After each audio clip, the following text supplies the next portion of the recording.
I, 27F, went to get an abortion.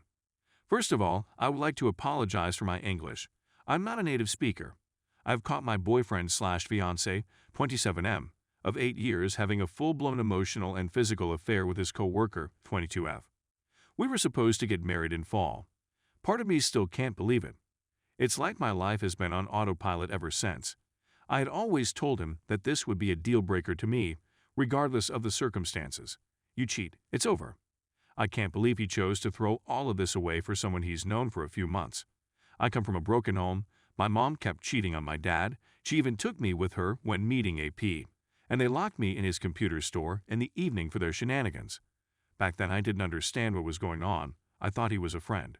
But in hindsight, everything makes sense. The bribery, the manipulation, the gaslighting. I never told my dad despite his suspicions, simply because I was scared he would kill us. He slowly lost his mind from the alcohol and the gaslighting from my mom. I haven't seen him in 5 years, and he's moved to a different country.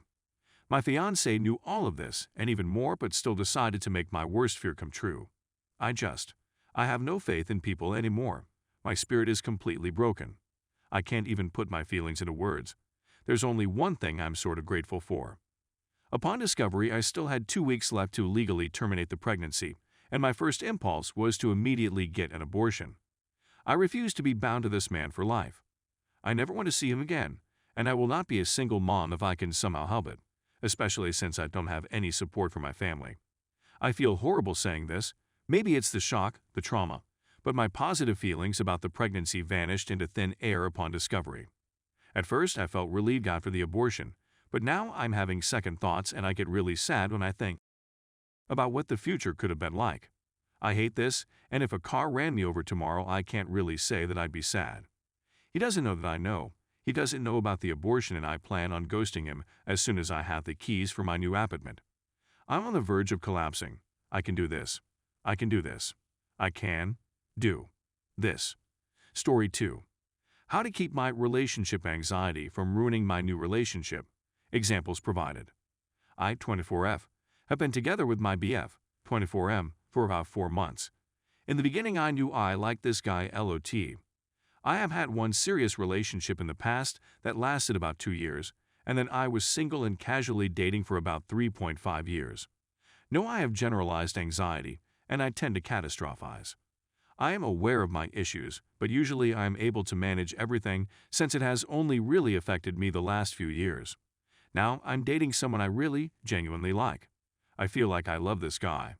He is sweet to me, hardworking, has put in lots of effort to talk to me throughout the day, texts, calls, etc. Has opened up to me about his rough childhood. Sex is amazing, very open, very smart, and is great at his job. We both want a house and kids one day, but I find myself critical. I literally look at him and his daily actions under a microscope. For example, he has a tendency to make jokes for the shock value, which has caused me to question what he means. He has always said it's just a joke and will spend time talking to me about it. He has never brushed me off or put me down for bringing up an issue. He's made some jokes in my direction that I found kind of rude, but I tell him, and he's always been apologetic. We came across an issue a couple weeks ago after I brought him to a party to introduce him to my friends, and it was all going wonderfully. He gelled so well with everyone. I found out from him the next day. He told me after I brought her up in conversation that he exchanged Instagrams with a girl he met there that I saw hanging around him, which made me uncomfortable. We talked about it, and I think he was being honest with me that he had no intentions of talking to her afterwards. This was the first time I was put in a position with him where I had to just trust that he handled the situation. We became official shortly after this and had a conversation about we consider crossing the line. For example, he said he didn't care if I accepted a guy buying me a drink if I was out at the bar, as long as I didn't let it go in further. We talked about how cheating is not just physical, but also can be carried out through inappropriate conversations. This was the part I was worried about when it came to the girl on adding him on Insta, but it seemed that we were on the same page and he had no intentions of talking to her further. He ended the convo by saying we're both adults, which I thought was nice and reassuring that he's not here to around.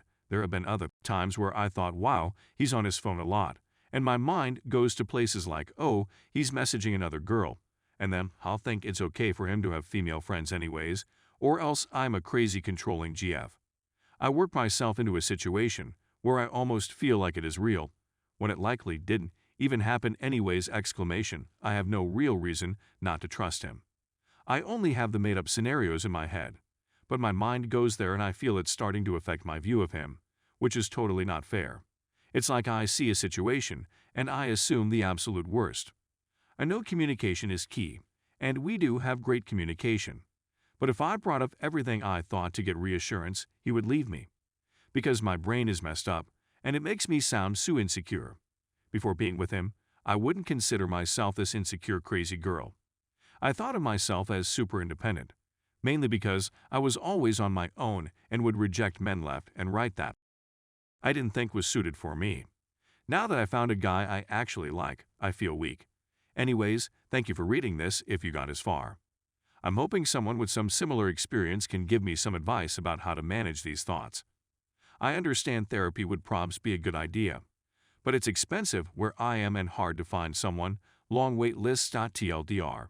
Need advice on how to manage these thoughts? I provide examples. Scared of ruining my relationship. Story 3. I, 26M, spent 3.5 months away from my house share of 4 people, where we pay for a weekly cleaner.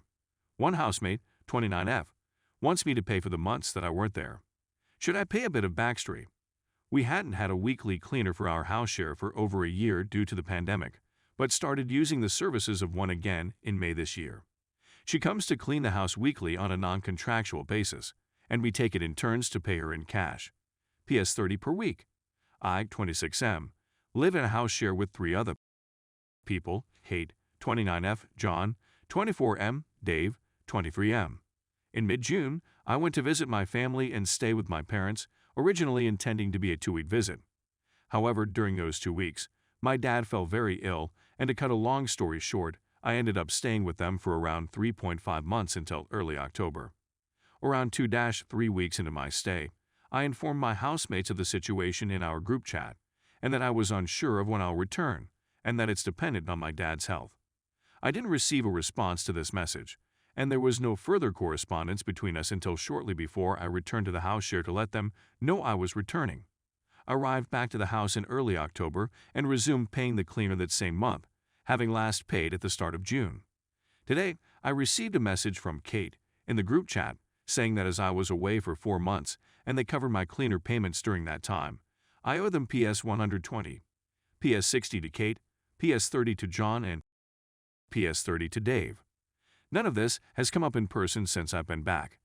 As an aside, the only months that were actually covered were the 3 months of July, August, and September, not 4 months.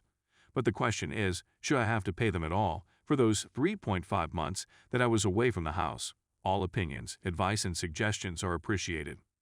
I'll note that during my time away, I continued paying my equal share into the bills account, of which I'm the account holder, but the card stays in the house for use at the supermarket, which covers all utility bills, internet, and common household goods, toilet paper, cleaning products, etc., but doesn't include the cleaner.